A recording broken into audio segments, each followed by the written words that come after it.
eu quero que vocês relacionem sempre a enzima deficiente, tá? Com a patologia e alguns signos ou sintomas, certo? Então, e o que tem acumulado, muitas vezes, porque acumula em algumas situações alguns ácidos, tá? Então, a fenilcetonúria, ela ocorre por quê? Por deficiência de qual enzima? Fenilalanina hidroxilase.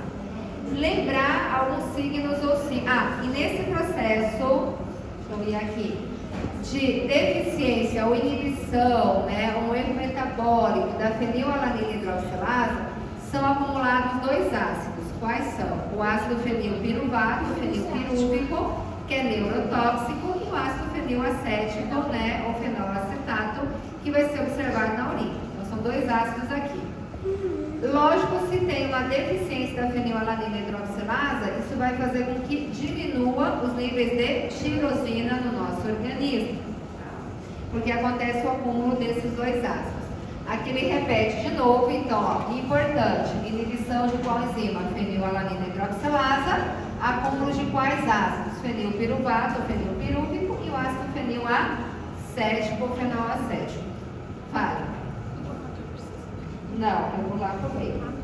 Quais são, pelo menos 3 signos ou sintomas relacionados à fenilcetonúria, que vocês podem escolher, né?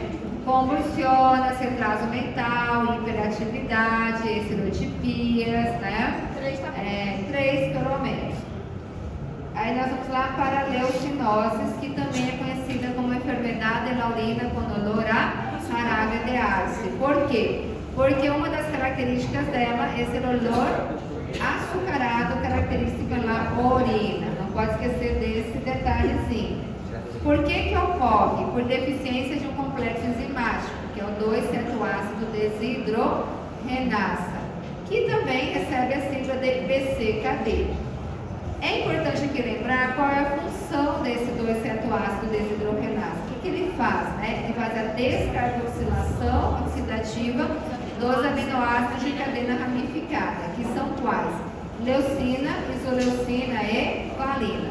Portanto, quando existe uma deficiência dessa enzima, ocorre o acúmulo desses aminoácidos, principalmente da leucina, por isso o nome é leucinose, não é unicamente da leucina. Maior concentração da leucina e menor das outras duas, que são a isoleucina e valina. Acúmulo dos aminoácidos da cadeia ramificada. Leucina, principalmente, isoleucina e valina. Pode colocar a sigla dos aminoácidos de cadeia ramificada, né? Que é a ACE. Das características dos sintomas, não podem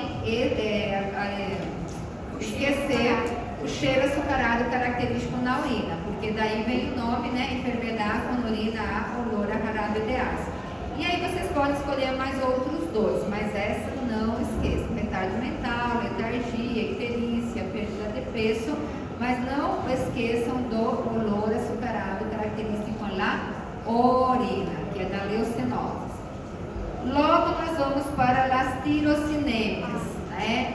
Tirocinemia é aumento de tirocina em sangue. E aí nós temos 4, né, vamos dizer assim, origem. Tirocinemia tipo 1, ou hepato renal. Tirocinemia tipo 2, ou óculo cutânea. Tirocinemia tipo 3, que é a mais rara. A 1, a 2 e a 3 são de origem genética. Então, cada uma delas tem uma enzima deficiente. A única que a causa não é genética é a neonatal. A causa é o quê, então? A causa é em recém-nascidos, né, prematuros e deficiência temporária de vitamina C, que é o ácido ascórbico. Agora, as demais, precisa lembrar, se eu falo assim, deficiência da enzima fumaril acetato hidrolase, tipo 1, hepato renal. Deficiência da enzima tirosina aminotransferasa, tipo 2. Deficiência da enzima 4-hidroxifenilpiruvato, tipo 3. E lembrar pelo menos alguns signos ou sintomas de cada uma delas, tá? Então, por exemplo, a tipo 1, que é a mais grave, a mais severa, é hepato renal. Então, vocês podem relacionar ali alguns signos ou sintomas, né? Então, hepatomegalia, vômito, diarreia e esses com sangue, retraso do crescimento, raquitismo. Peguem os mais fáceis, né? A tirosinemia tipo 2, que é o oculocutânea, é muito mais fácil ainda, como o nome já diz, né? Ela afeta a parte visual, pele e pode afetar com o tempo o desenvolvimento mental. Se eu perguntar assim, quais das tirocinemias não afetam a função hepática e não afetam o metabolismo dos aminoácidos? Vai ser tipo 2, não tipo 3. Então, signos e sintomas da tipo 2. Pode ser fotofóbia, lacrimeu excessivo, nistagmo, na pele pode ser pápulas dolorosas, hiperkeratoses, tá? E a 3, que é mais rara, só tem 3 mesmo, retardo mental, convulsiones e ataxia. A neonatal é a única que a causa não é genética, como já tinha dito, é em bebês prematuros e em deficiência de vitamina C. E lembrar os signos também, ó, letargia, dificuldade para tragar, icterícia, letargia já falei, né? Atividade motora deteriorada, pelo menos uns 3. E a penúltima vai ser a alcaptonúria. A alcaptonúria tem que saber por que ela acontece, por deficiência de uma enzima, né? Que é a homogentisata oxidasa. Então, deficiência da enzima homogentisata oxidasa, por defeito num gene, que é o HGD, causa o acúmulo do ácido homogentíssimo. Então, aqui o ácido acumulado é o ácido homogentíssimo. Esse ácido ele se oxida muito rápido, né? Tem uma oxidação espontânea e forma o acetato de benzoquinona. Esse acetato de benzoquinona, ela tem uma pigmentação escura, tá? Que é o que dá característica ao quadro da alcaptonúria. Então, quais são os signos ou sintomas da alcaptonúria que vocês podem colocar? Urina escura, com exposição ao ar, né? Manchas na pele, né? Então, escurecimento da orelha, manchas negras, pontos escuros na esclerótica, na córnea, nos dentes também pode acontecer. Artrites progressiva pelo acúmulo do ácido homogentísico. Então, saber que essas características estão associadas à alcaptonúria. Se eu colocar na prova assim, urina escura, artrites progressiva, escurecimento da orelha, são características de qual patologia? Letra A, fenilcetonúria, letra B, leucinose, letra C, alcaptonúria, vai ser alcaptonúria, tá?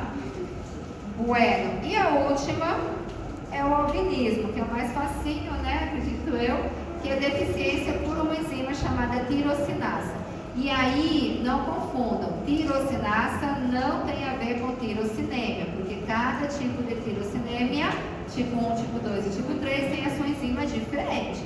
Então, deficiência de la tirocinasa leva um quadro de hipopigmentação denominado de albinismo. Saber as características clínicas, tá? Que é fácil, ausência de cor, né? No cabelo, nos olhos, na pele, ou um cabelo e uma pele mais clara que o normal. E elas podem vir associadas às seguintes características, né? Que é o estrabismo, o nistagmo, a fotofobia, a miopia. E saber a diferença entre albinismo e vitiligo, que eu coloquei lá no final para vocês.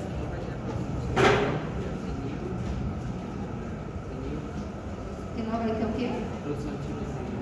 Que não vai ter produção de tirosina? Que não tem produção, ou diminui a produção de tirosina, é fenilcetonúria.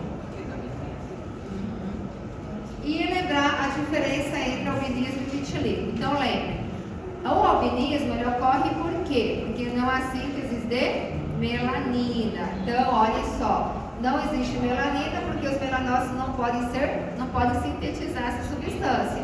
E no vitiligo não existe melanina por quê? Porque os melanócitos são destruídos, tá? E por último, nosso sistema ubiquitina